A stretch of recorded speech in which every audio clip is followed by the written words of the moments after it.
Prince William and Princess Kate are busy planning their big move to Forest Lodge on the Windsor estate, after it was revealed the Waleses are upgrading from their beloved Adelaide cottage, which they have called home for several years.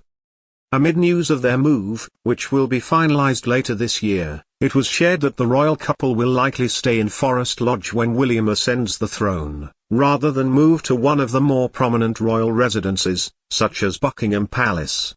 Now, royal expert Jenny Bond has revealed the motivations behind the big move, and how it all ties back to William's childhood growing up in the firm. The former BBC royal commentator told The Mirror, "William is focused on creating a stable and private family life, the kind he never had when he was growing up, and so he wants to keep his family firmly rooted. He's already defined the way he wants to do things, he calls it royalty with a small r. And I think a forever home at Forest Lodge is in keeping with that philosophy." While many have commented on how William's future living situation will signify a major break in royal tradition, as he would be the first monarch to not live in a castle or a palace, Jenny believes the rule-breaking will not be at the forefront of Prince William's mind as he forges his own new era of the monarchy.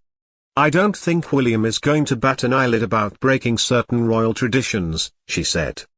"He doesn't want to live in a palace or a castle, and he has made up his mind to do things differently.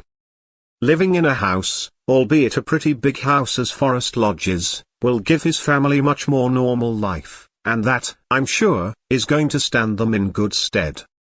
After Jenny Bond's first-hand experience with the royal family, she believes that William and Kate are likely to follow in Diana's footsteps to create a warm, inviting home environment for their children, and steer away from the pomp and pageantry often associated with the royal family when designing their forever home.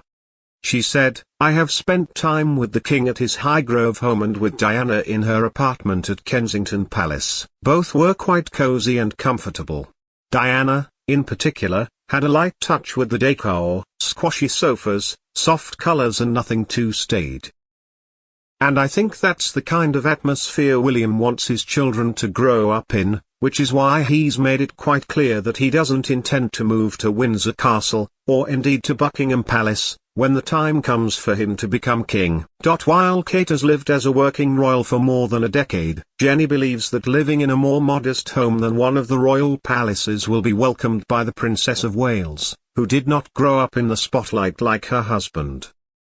Jenny said, "All of which is probably a great relief for Catherine, who, of course, grew up in a normal happy family home and would probably hate the idea of living in a huge, drafty, ancient castle, or a palace in the centre of London with nearly 800 rooms." The royal expert added that their forever home will add a touch of normalcy and comfort to their lives, as they continue to serve the firm and prepare for William, and someday Prince George, to be king. "There is enough about being royal that must seem seriously odd," Bond said. "At least the place you call home should be somewhere you feel comfortable and comforted."